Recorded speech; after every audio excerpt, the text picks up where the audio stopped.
Wayne Doorband here for the biweekly NTP CEED webinar huddle that we hold here at our Northern Colorado headquarters in Loveland, Colorado, both live here at our site and also going out over the web to those of you that are watching.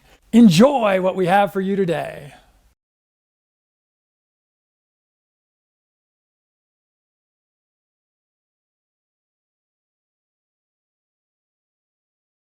This picture is Thomas Friedman, who was the New York foreign correspondent for the New York Times.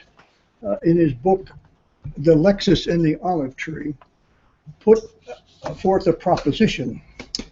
And he tells the story of the lion and the gazelle. Here's the lion. And what the lion knows is every night when he goes to sleep, he, maybe she, when he wakes up in the morning, he's got to start running. Because if he doesn't run, and he can't outrun the slowest gazelle, he's going to go hungry. And the gazelles know when they wake up in the morning, they better start running. Because if they don't start running, the lion's going to catch them and they'll be dead. So the lion and the gazelle both know why they're running. My question for you is, why are you running? Why are all people in agriculture, everybody, not just in agriculture, everybody's in a hurry. You're in a hurry to get someplace, to go on a date, to get on the internet, to read your email, to go to lunch, to get home. We're all running. My children are running all the time. Life's going too fast. Life is crazy. We all say that. It's just crazy. And there's not enough time to do all that you ought to do. And there's not enough time to do what you want to do. So you're running all the time. You see people all the time. They drive and walk as they speak on their telephone and their car.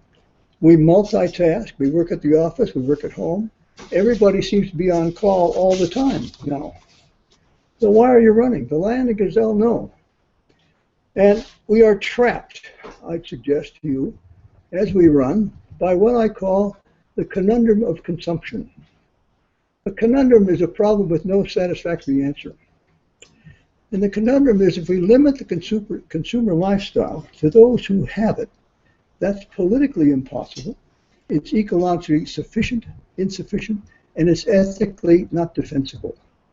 If we extend the consumer lifestyle to everybody, it's going to hasten the destruction of our ecosystem.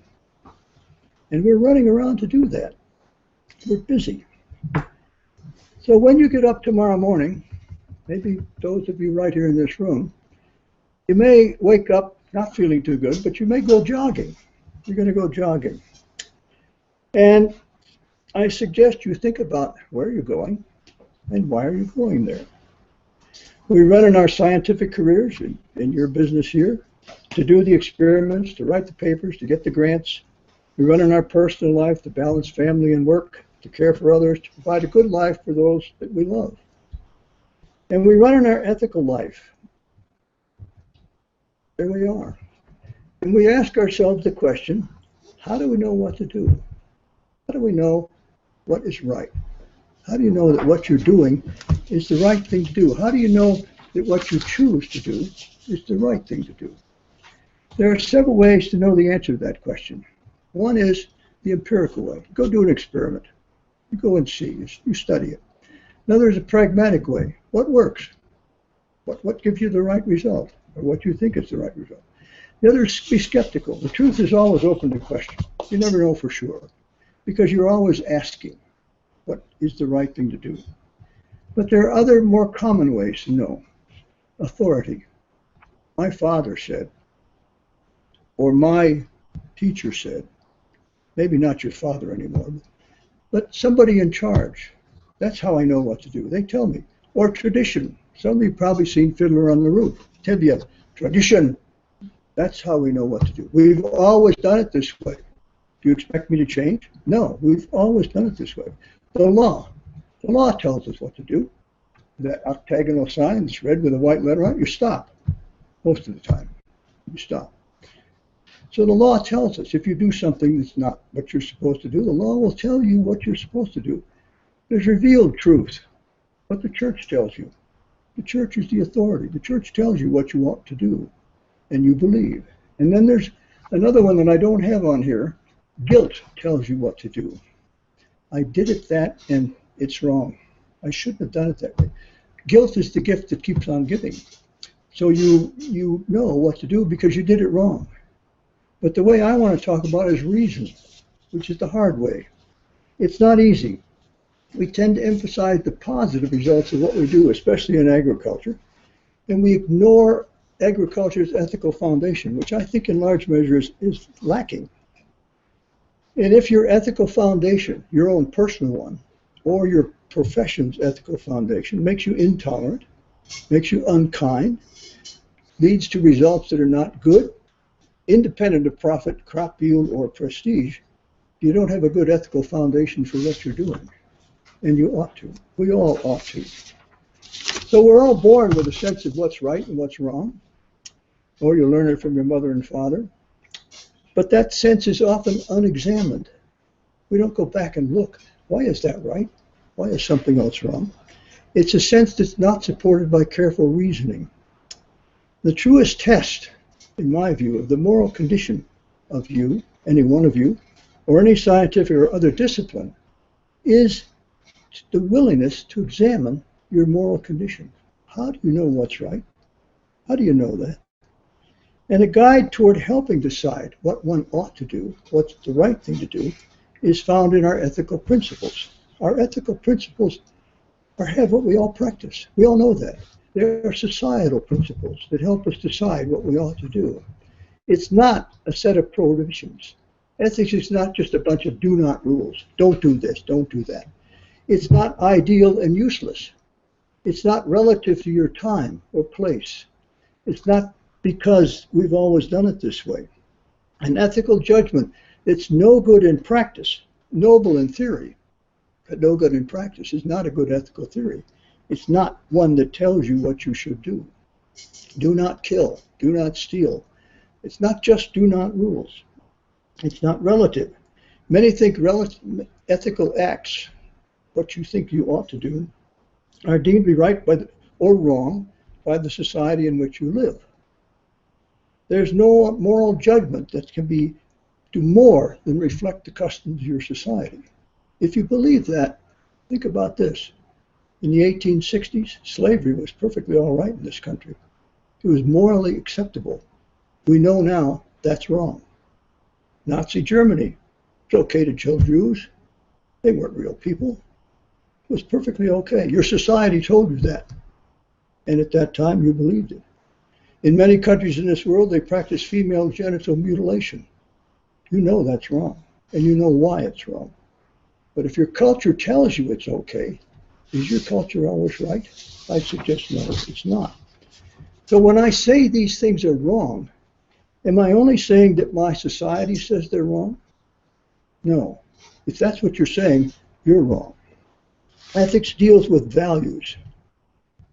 Ethics and morality deal with values. They deal with the principles and beliefs we use to determine what's right or what's wrong, what's good or what's bad.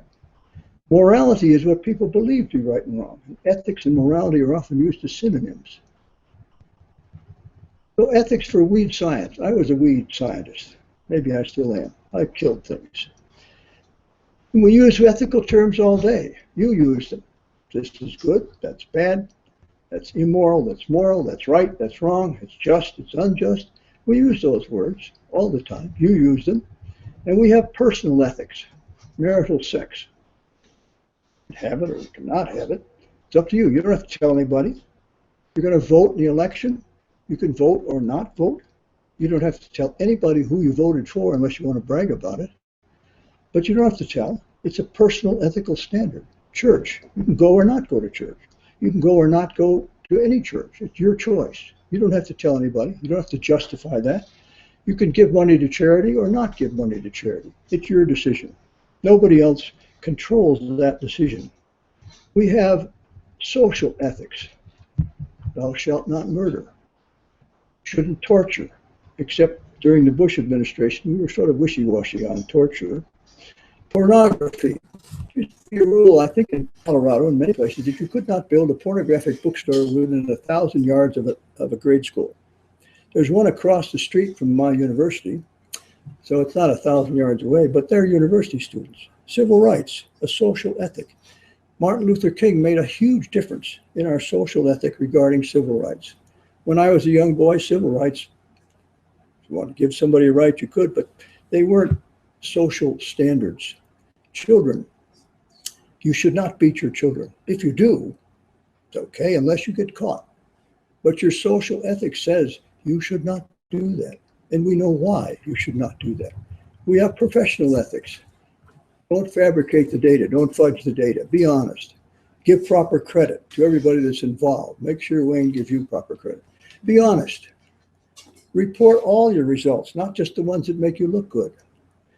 Don't plagiarize. In other words, give credit. Don't take what somebody else wrote and say it's yours. It's okay unless you get caught. Then you won't get published anymore. Report conflicts of interest. Don't just assume that everybody knows that you're a nice person. So we have goals. We all have goals. We have personal, we have professional goals, and they may not be the same. I want to help create a world, a different world, that is just, it's peaceful, it's generous to all, generally prosperous, it's democratic, it's free of prejudice, of all kinds of prejudice. We want to do that, and that's good. But they're not just my responsibility, just your responsibility. They're a societal responsibility. We're all involved in this. You can't do it yourself. You can't be blamed if it doesn't happen because of what you did or didn't do. But ethical standards gone wrong are a prelude to sweatshops, to the mistreatment of women, to concentration camps, to child labor, to torture. And we all know that's wrong. And you can tell me why those things are wrong. And they change. I used the example when I was much younger that boy, I wanted to have sexual relations with my then girlfriend, soon to be bride, but my father-in-law, soon to be father-in-law, probably wouldn't have killed me, but maiming was certainly in his mind if I had done that sort of thing. Business hours. Not too long ago, you couldn't open liquor stores on Sunday in Colorado. Now you can. An ethical standard has changed. How long has it been since you've been to a restaurant where there are ashtrays on the table? It's an ethical standard that's changed. Animals used to be property. You could do what you wanted with them. That's not true anymore. Primarily due to Bernie Rowan, a professor of philosophy at CSU. So we need to ask, is there an ethical position that characterizes agriculture? Yes, there is. The central norm is productionism. We should produce. That's our responsibility. And we should produce more, not less. We produce food and fiber to benefit humanity. That's what we do in agriculture. That's our job. That's what we do. We do it pretty well. But is production a sufficient criterion? Does production justify everything that we do in agriculture? I'd suggest no, it does not. We do production very well, but does it justify everything?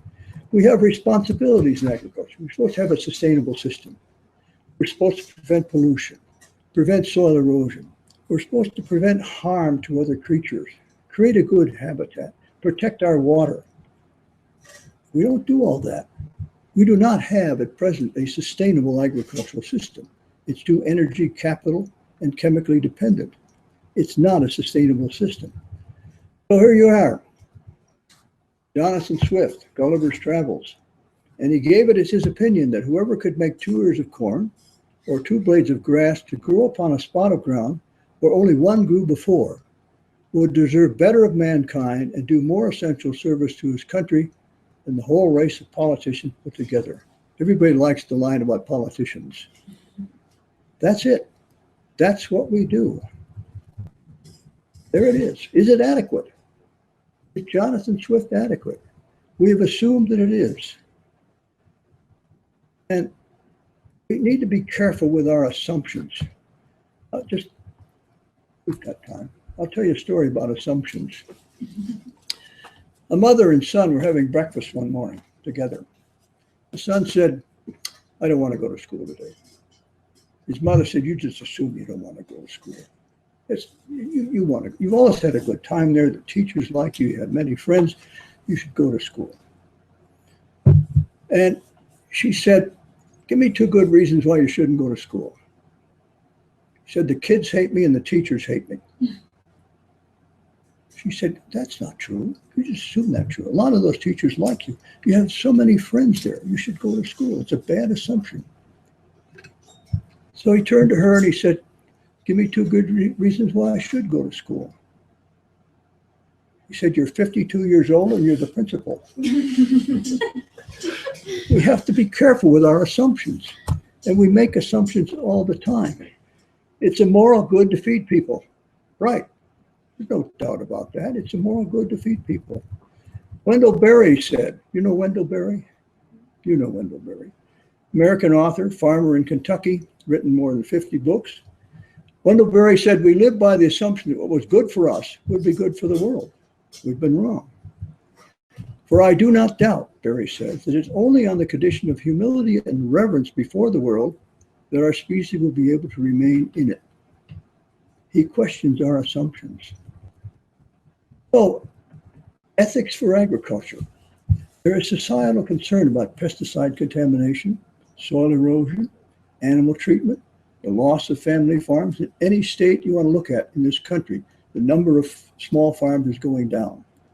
About corporate agriculture, capitals, confined animal feeding operations. Society is concerned about those things.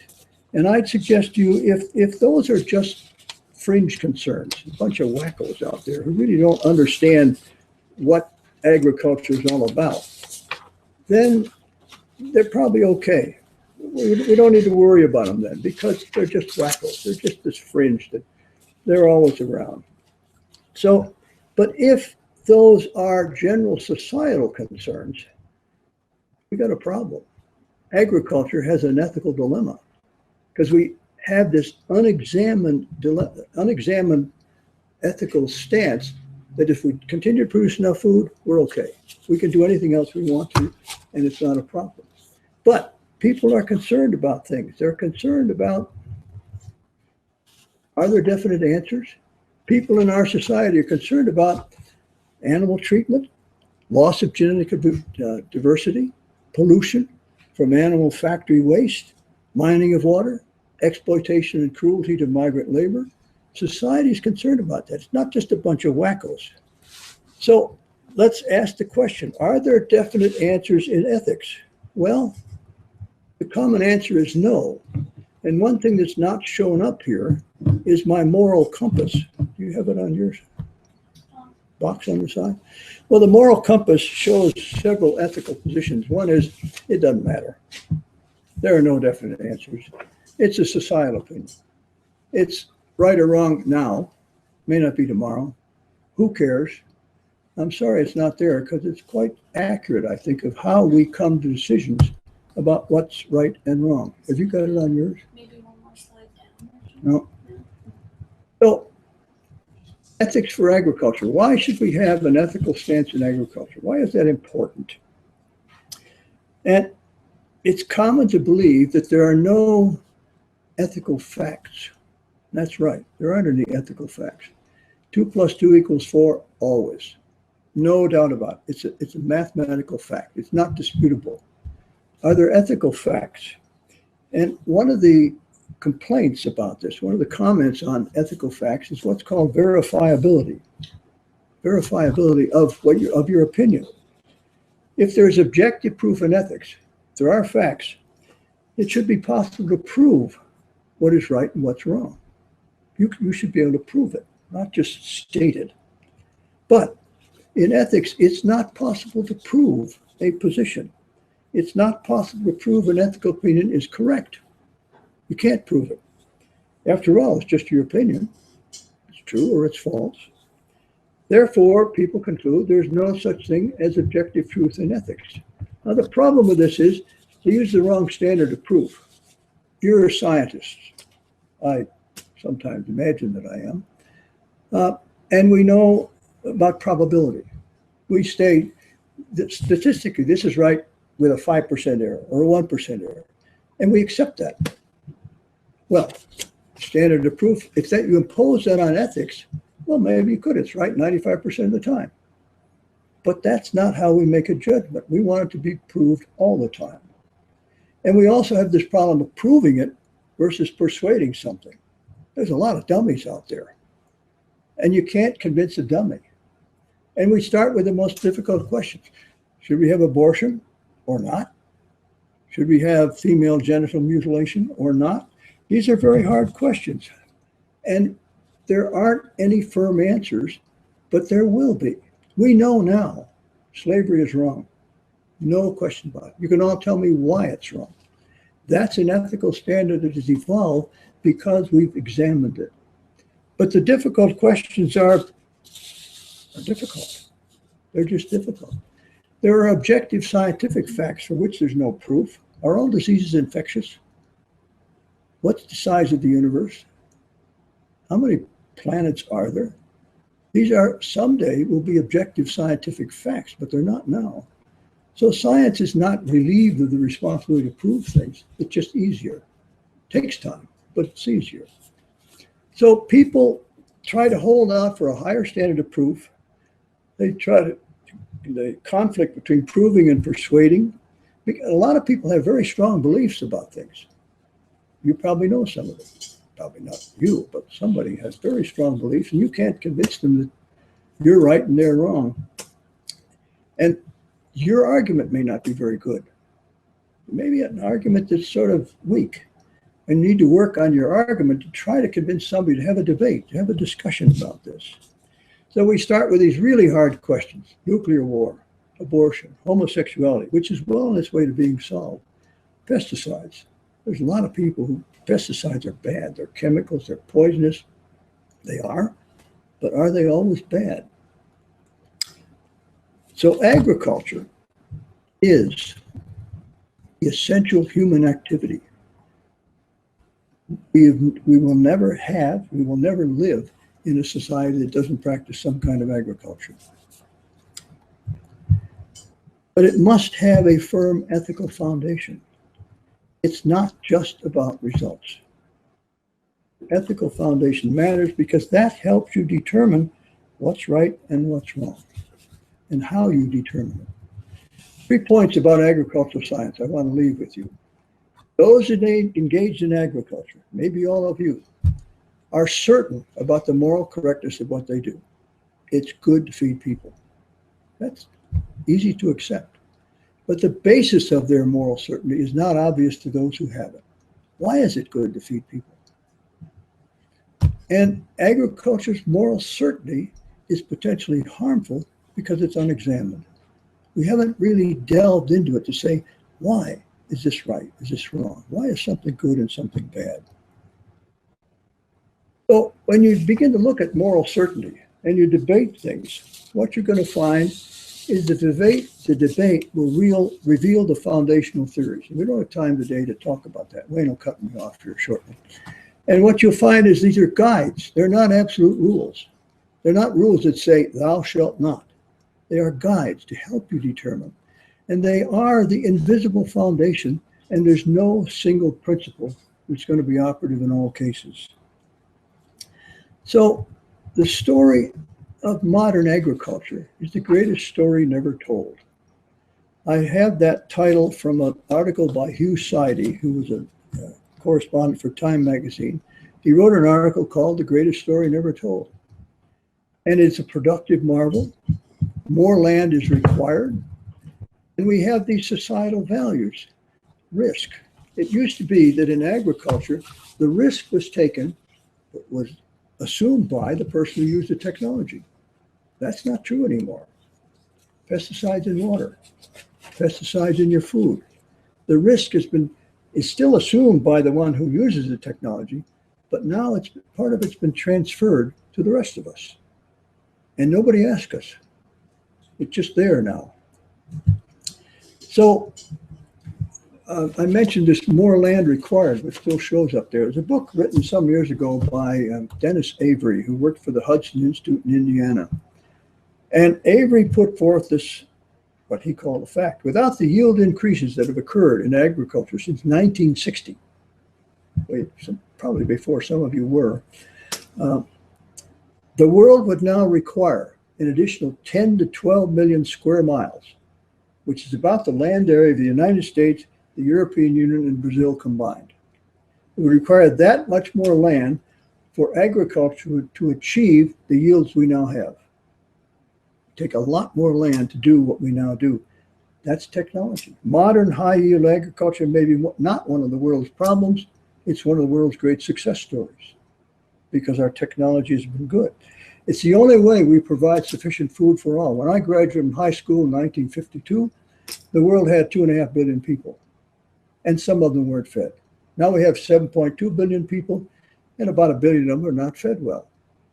They're living on less than the US dollar a day. So we're feeding almost 6 billion people now. That's because agriculture has been so successful. But we're not feeding everybody. And agriculture people, and I call agriculture practitioners, are very proud of these achievements, and they ought to be. They're really good things. And the monetary rewards of the system are really good for the survivors, not for the small farmer, not for the marginal farmer. They're now making John Deere tractors. They're working in the city, or they're not working at all. So agricultural technology has always exposed people to risk. It always has.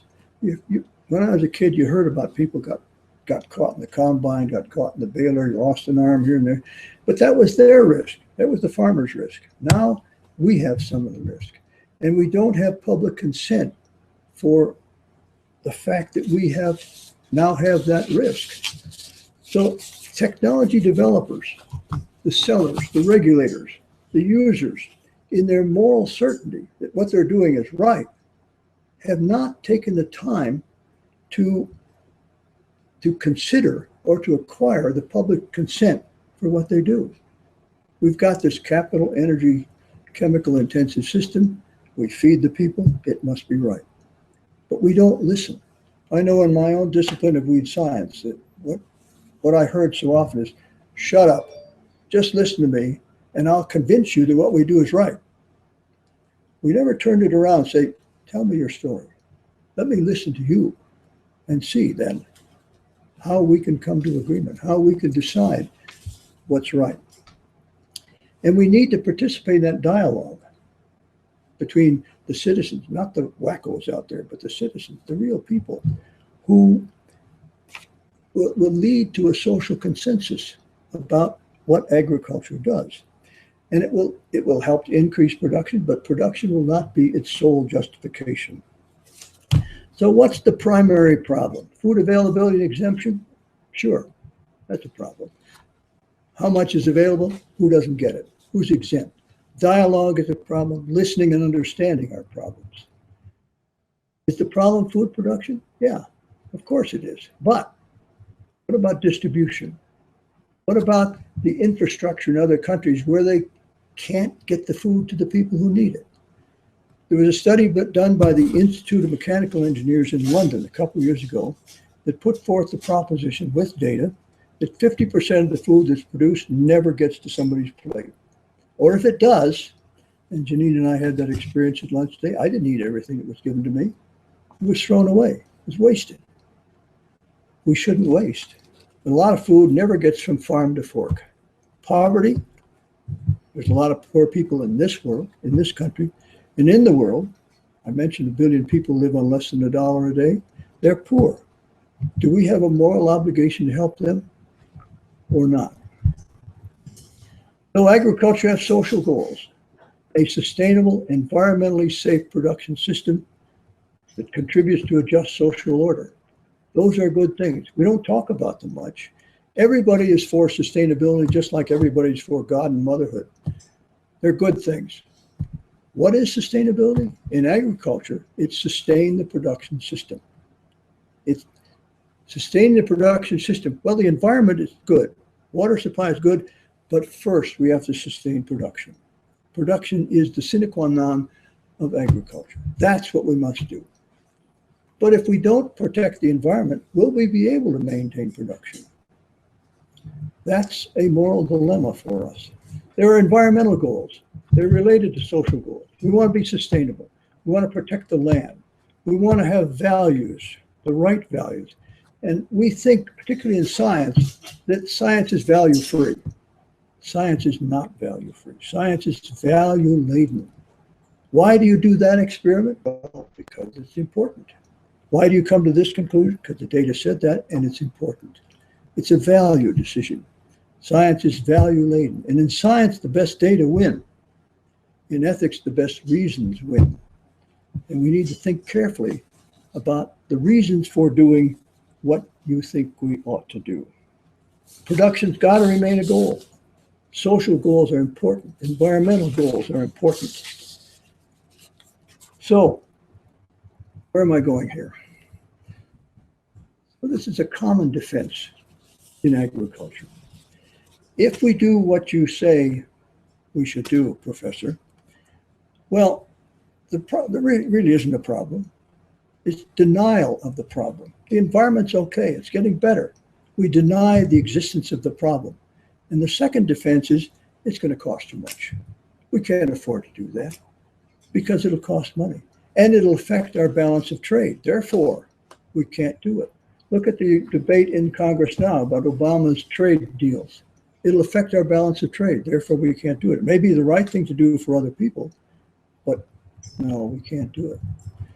So we agricultural scientists, you in this room, are what a historian at University of Minnesota called reluctant revolutionaries. Reluctant revolutionaries. We don't want to be too revolutionary. And agricultural scientists are what he called reluctant revolutionaries. But realists run the world. Revolutionaries don't. Idealists don't run the world. Idealists do webinars.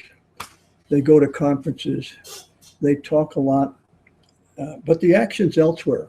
It's in the realistic world. The reality may be publish or perish in the academic world, and it really is, but it's produce profitably or perish in the real agricultural world. If you don't, you're going to be gone. Realism rules, and philosophical and ethical correctness are not necessary for useful work in agriculture or in any scientific discipline. They're not necessary. So I find that true, but I want more. I want more.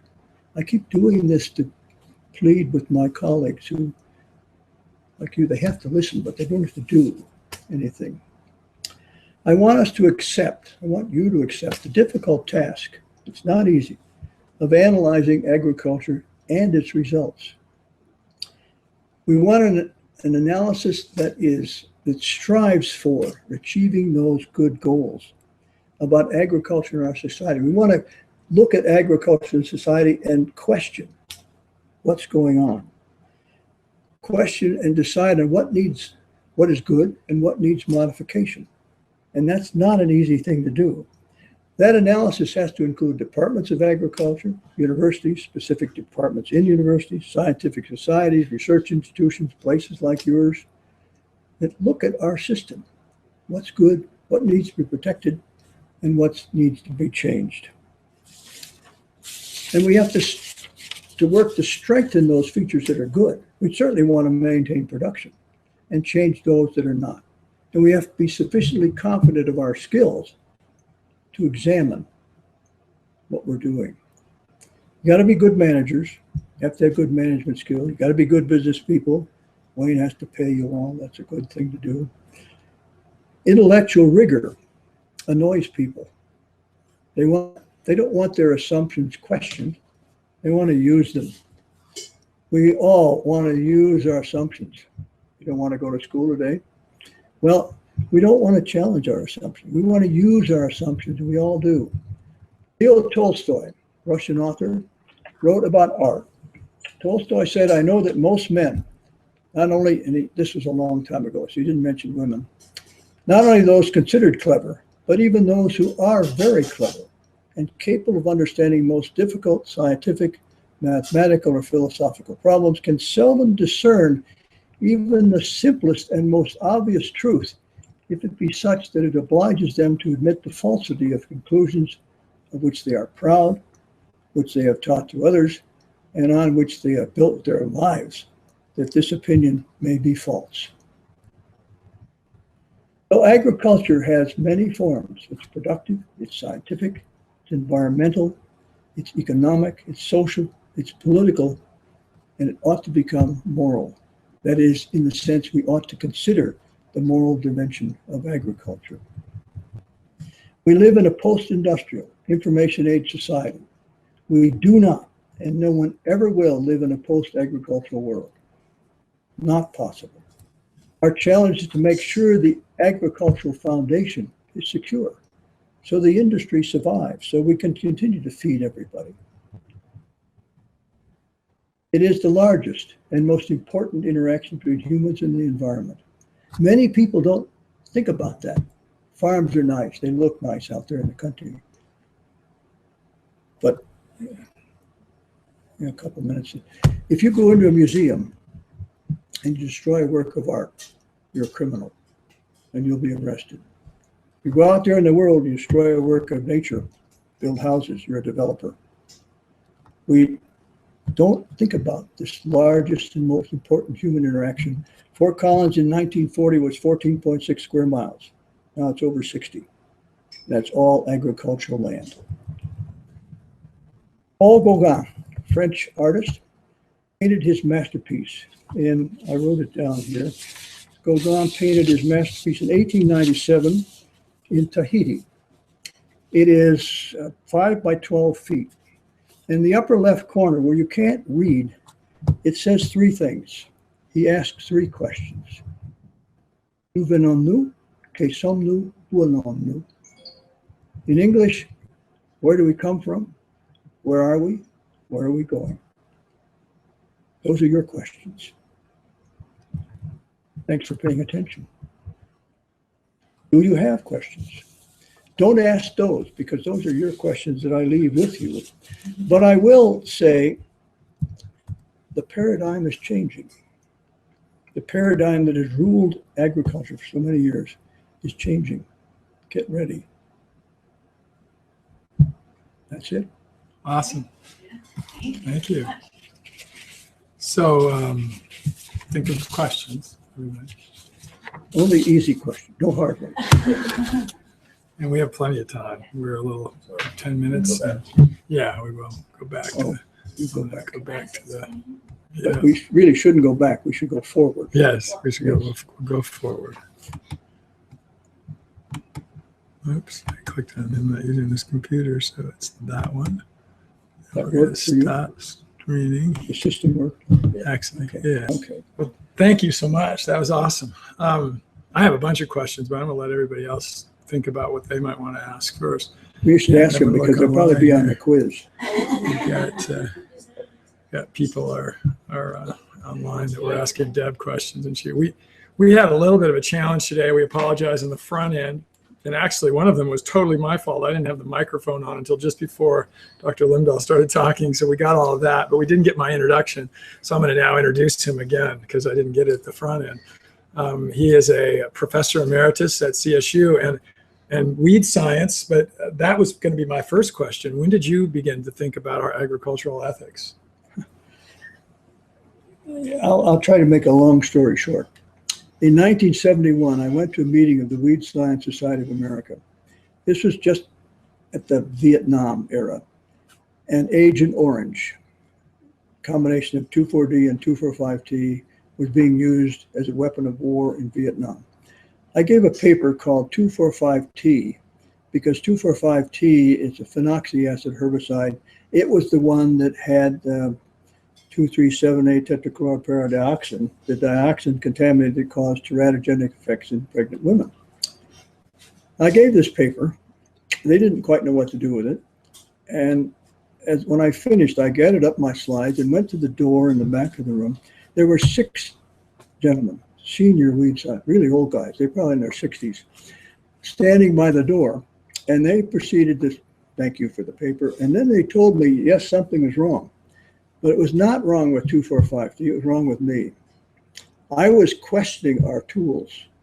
I was questioning whether or not we were going to be able to continue to feed people if these herbicides, our tools, were taken away. That's what started it all. In the last 10 years of my career at CSU, I started a course which is still being taught on agriculture and food ethics. And I sort of drifted off into philosophy. I stopped being a killer. On that note, just to bring us to the future, you probably keep track, and even during your time, was that an optional class? So I'm assuming that wasn't a required course, or was it? That's the sad part of the story. It's optional. Yes, it's not required. And in fact, it's not recommended by most professors of agriculture. The students come dominantly from philosophy. And so the philosophy students and agricultural students do not talk about it. They don't get together and debate it. Philosophers, the trouble with them is they say, look, I understand your position, but give me the truth or give me the facts. No, we need to talk about this. We need to work on this. We need to resolve these issues. And you can't do them by opening the book, read chapter 2. It's just not there. They teach you not what to do. They teach you how to think about what you ought to do. That was my problem. How about from the rest of you? Questions? I'm kind of here, but so I'm a student at UNC in Greeley, and I do a lot of studies in like media and the media industry. And I was curious if you felt like the media's portrayal of agriculture has affected agriculture itself at all. Has the media's portrayal of agriculture affected agriculture? Like, I guess for me personally, I didn't even realize that like small farms still existed, really, because you would think that it's all like. I think looking back at Time magazine, at the Atlantic Monthly, at the New Yorker, at the Economist magazine, and at books that have been published, yes, it has affected agriculture in terms of, hey, guys, you're polluting. That's not right. Hey, you're mistreating animals. These issues have been raised in the public media. And the agricultural people will often say, hey, wait a minute. You don't understand what we're doing. You don't understand why we do it the way we do it. And that's the example I gave you earlier. Let's listen. So I think the media has had a role, and I think it's been a positive role. But I know many of my colleagues think, oh, damn people, they're just criticizing. They don't understand what we do. So the ag laws. Yeah. That's saying no more filming in Right. large farms. And Yeah. how that's there. Yeah. It's just such a solid counteraction to everything. We're not going to talk about it. Well, there's these what do you call them? Effluent ponds. They're manure ponds with hog facilities, with cattle, with chicken. And every now and then one of those breaks. And where does it go? It goes in the river. The public can't fail to notice that. Within 5 miles of the hog caffle, people don't want to live. It stinks. It's terrible. You're polluting my air. You shouldn't do that. And I'll tell you why you shouldn't do that. So another time, what we could talk about is maybe some of these basic philosophical principles that help you decide what is right or wrong. But the fee will go up another time. Other questions? It seems to be just like, so many angles to it. Like, if you just focus just on the growing population, it seems almost justifiable that, like, we need to keep producing more in order to sustain it. So, Yep. But yeah, at the same time, like, if we were to cut out that problem, we would eliminate it. But then there's like the whole pesticide issue. So, I guess there's just so many aspects. How can you begin to balance the ethics unless you just focus on one specific element to the problem? Well, I think the way you begin to balance the ethics is talk about it. Have the discussion. And one of the things you will find is about organic agriculture. That will never feed the world. That's the agricultural argument. I think it's wrong. If when I came to CSU in 1968, my research effort was to study the kinetics of herbicide breakdown in soil. It was herbicide. My field work was working with herbicides because that's what people did. That's how you got money. If I had said back then, no, I don't want to do that. I'm going to work on organic farming.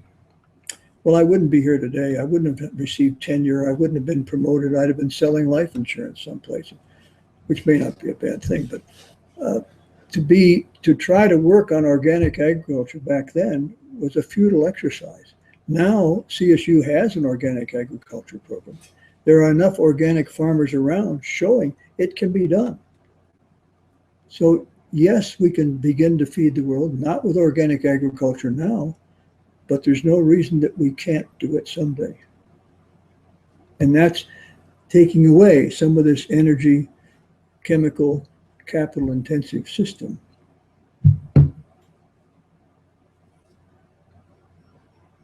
Gene, you always have questions. Come on. I have a question. This is TA. No answers. All right. Brian? Trying to think of some. He's the electronic guy. Yeah. Yeah. But it Well, was a great. we'll just bring up one that I feel I'm surprised that didn't come up. What about the concept of GMOs? Some of them are formed like the Roundup Ready things versus things like golden rice. So something they're altered in with the very different ends in mind. So is there any place, you think, for genetically modified? Every time you go to Albertsons or King Soopers, 70% of what you buy is already genetically modified in some way. The oldest genetic modification is chymosin. It's used to make cheese, used to be taken out of the gut of calves. They genetically modified the bacteria to produce chymosin. Cheese is not genetically modified, but that was one of the first things that was ever done. It's here. It's going to be here. It is seen as the next major technological step in agriculture, and I think it is. Around the world, it's being accepted more and more commonly. The Europeans have accepted genetically modified some things, not lots of things. Many countries that rejected them now are rejecting them. But let's face it, this is not natural. The Roundup Ready corn from Monsanto, the first genetically modified crop, took a gene from corn and petunias. Corn and petunias don't have sex. I mean, it just doesn't happen. So this is unnatural. People use a religious argument, theological argument. God didn't intend this. Well, God didn't. No, he didn't intend a lot of things. He didn't intend these computers. God didn't invent this thing. So we do a lot of things that are contrary to what our religious doctrine may be. So genetic modification is here. It's here to stay. It's going to get better. Janine knows Nancy, my friend who is professor of agriculture, who raises sheep. Well, someday she's going to be able to raise sheep with red wool or blue wool. She's got black and brown and white now, but they're natural. But we'll be able to genetically modify those sheep to produce colored wool. Is that bad? No, it's a diet. And maybe those dyes are chemical. They may be poisonous. So, but it's a huge area for public discussion. And like so many things have been, pesticides, a huge area for public discussion, and still is. Pesticides are chemical, they're poisonous, they're bad. We shouldn't be doing that. They're in the water. They're vaccinations, another thing, but that's a different issue. But genetic modification is one of those things that is going to continue to be discussed for quite a while. It's here, it's going to stay, but we need to talk to society. We need to talk to the people. Go talk to the Lions Club, the Rotary Club, and tell them what's going on and listen to them. And we haven't done that well. Is there open dialogue? I'm going to ask one more and then open it up for anybody else, and we'll wrap up. Is there open dialogue, in your opinion, right now on college campuses from very diametrically opposed views Yes. in the agriculture? Yes. Not enough of it, but yes, there is. And it's improving. I never had a course in philosophy when I was a student. Philosophers are. I could spell it, but that's about it. I don't need that stuff. But now we've got historians, we've got language people, we've got English professors talking about these issues with people in agriculture. But we haven't progressed far enough yet so that agricultural professors are recommending to their students, you better take this course in agricultural ethics. You don't need another animal science class. You don't need a business class. Take this class because it's going to do what we're supposed to do and help you think. One example of that, and just a little different discipline, one last question you guys be thinking about it, is in medicine. And I don't think this has changed. I know it was the case as little as 3 or 4 years ago, but there is not a medical program at the graduate school level, a medicine program in the U.S. that requires a nutrition course. There now are some that have them as options, but there's not one in the United States right now. Harvard doesn't, Stanford doesn't, University of, you name it. Yeah. There are not required nutrition. Well, don't we know that nutrition has something to do with yeah, we don't teach physicians. We're not asking them to know anything about it. So. But they're also recommending, not requiring, courses in The Right to Die. There's a wonderful book out called Being Mortal by an Indian surgeon, a surgeon from Indian ancestry, but he's American. And medical schools are beginning to ask these questions.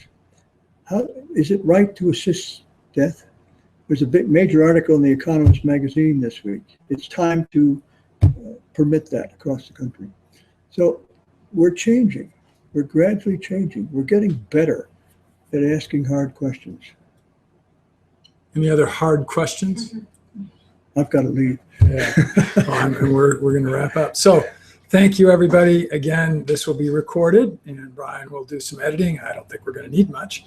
Again, apologize for a little of our technical difficulties. We'll be back in 2 weeks and have another one of our webinars, and we invite you to that. Please go back and listen to the replay of this one and also of any of ours that have preceded this. There are, I said this earlier to Robert here, that I think we might have 100 plus now that are archived. And so you can go back and watch those, and they're all wonderful and have not necessarily are they timeless, or timely, meaning they can be timeless. So thank you. And we'll talk to you in a couple weeks, and we're going to say goodbye from Northern Colorado.